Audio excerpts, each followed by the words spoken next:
It's Minecraft Gaming here, and today we're going to be watching 17-year-old that sleeps for a week at a time.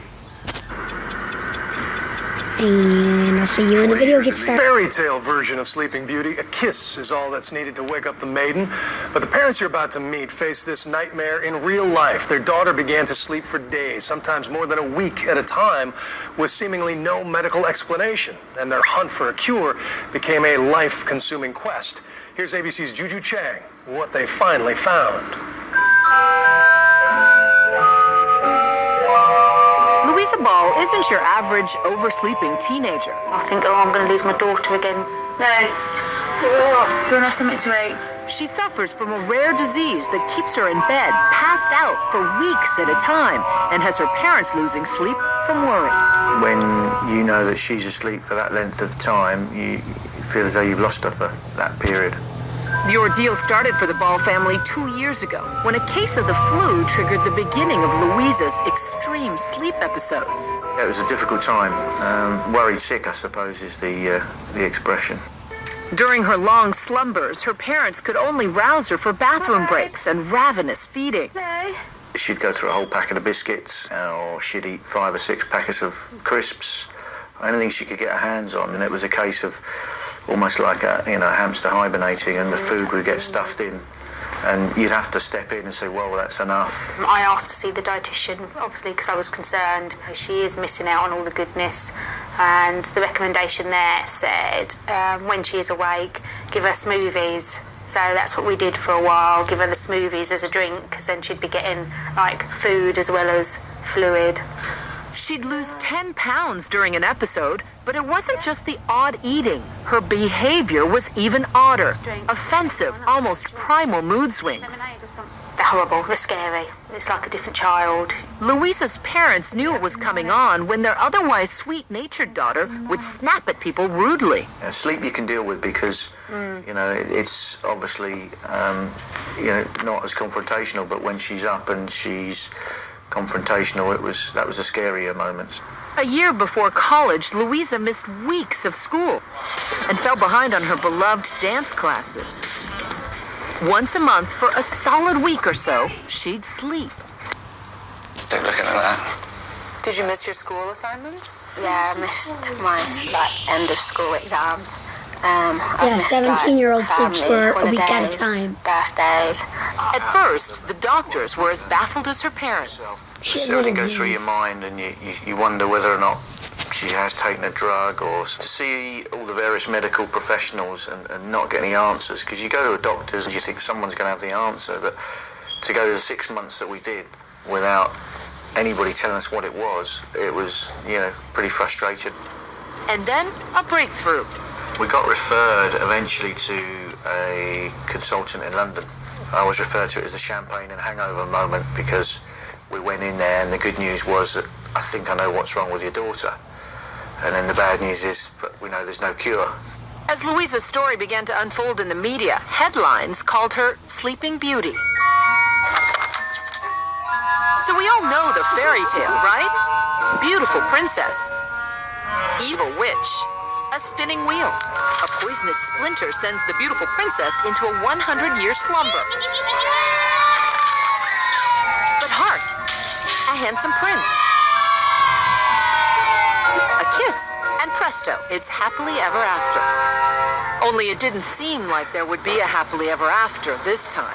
Louisa was diagnosed with Klein-Levin syndrome, an incurable autoimmune disorder that essentially triggers a reaction in a specific part of the brain. Well, the hypothalamus and the thalamus are very important for sleep control, as well as eating, maybe temperature regulation, and irritability. KLS more often affects males and usually hits at adolescence with a virus. It seems to bring on the long hibernation, the aggressive moodiness. Can become very aggressive. They can hit, punch, scratch, where they normally would not do this, especially if somebody wakes them up from a sleeping period. Louisa would swear at her mother. It's something she would never do in her normal state. Right. And that's typical of the disorder. For now, mood stabilizers like lithium and hormone therapies may help around the edges, but it doesn't ward off the sleep. When you wake up, Louisa, from one of these episodes, Does it seem credible to you that you've been asleep for 10 days? I'm always confused to like what day it is because obviously I don't know how long I've slept for. Then when I realise, I'm like, wow, that's a long time. What do you feel like? Refreshed. Her long slumbers are less frequent now. She recently went 5 months without one, and experts say most KLS sufferers can outgrow it after 10 to 12 years. That's a good toned tummy. And what is the fairy tale that she falls asleep? Somebody cast a spell on her, right? Mm-hmm. So maybe somebody cast a spell, and then, but there's a handsome prince involved, yeah. Right. We're waiting for that handsome prince. Is there a handsome prince in your life? So do you feel like a fairy tale come to life? Despite the lack of a handsome prince, Luisa is not waiting around for a magical kiss. Her family donates money to the KLS Foundation in California in hopes of finding their own magic potion to ward off the dark fairy tale for good. I'm Juju Chang for Nightline in Worthing, England.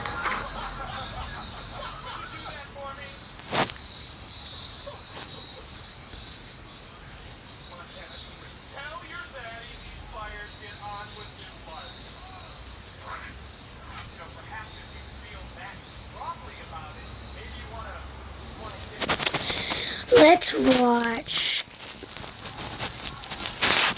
is allergic to sunlight.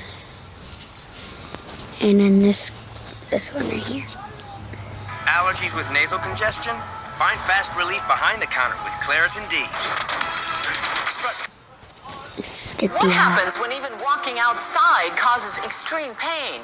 Well, for the brave girl you're about to meet, simple pleasures like splashing in a pool or running in a playground led to a baffling set of symptoms until one doctor discovered the unlikely source of her suffering. Here's ABC's Abby Boudreau. It's every parent's worst nightmare. A happy child who normally looks like this. Reduced to this.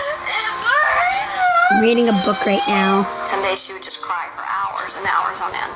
And it just felt like lava was being poured on me. Like it burned from the inside out. A medical mystery. You feel so hopeless. There's nothing you can do.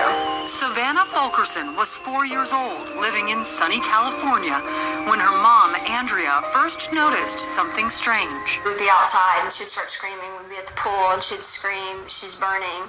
And she wants to go in. And I'd be like, we just got here. What is the problem? And she's like, I hurt, I burn. I want to go in. I can't take it. And I would like really itch a lot, and it like would turn my hands and my feet really red. And like if I scratched too much, it would like blister kind of, and then scar. Andrea would put Savannah's hands in bags of ice or a cold bathtub. Nothing would help.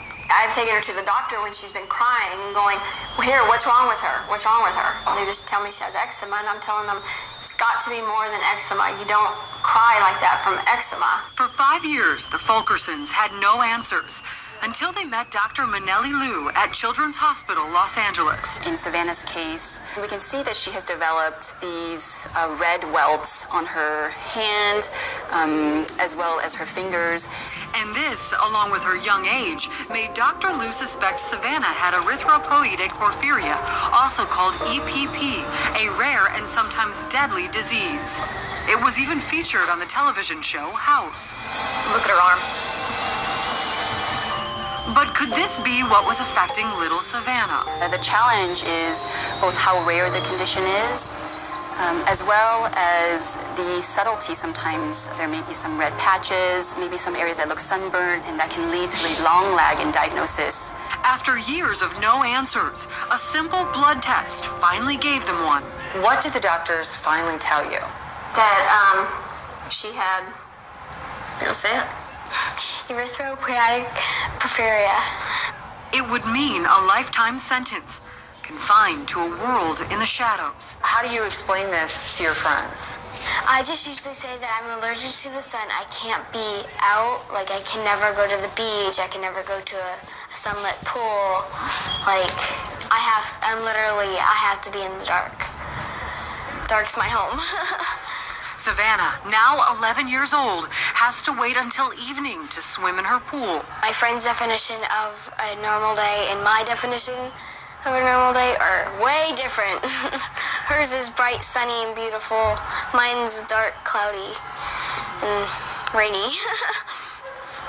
And when she does venture out into daylight, it's an effort, putting on this UV protective clothing. People have made fun of you because of this. Yeah, because of like my scarred hands, they called me like old lady hands or umbrella head because of my big hat that goes around, so I don't get burned. They don't understand. They don't. But Savannah doesn't let that get her down. But look at you have such a good attitude about it. How is that possible? I just try to think positive because I know kids somewhere else have way worse than me. The family has made adjustments for the little girl with boundless energy. You have a trampoline in your living room. Who has that? Not many people. Not many people. Savannah's not the only kid living life in the shade. When the sun goes down, a fun summer day is just beginning for these one-of-a-kind campers in New York City. Being in the middle of the night playing baseball is fantastic. We're enjoying this, we're having fun, and that's what counts. These kids suffer from another rare genetic skin disorder called XP.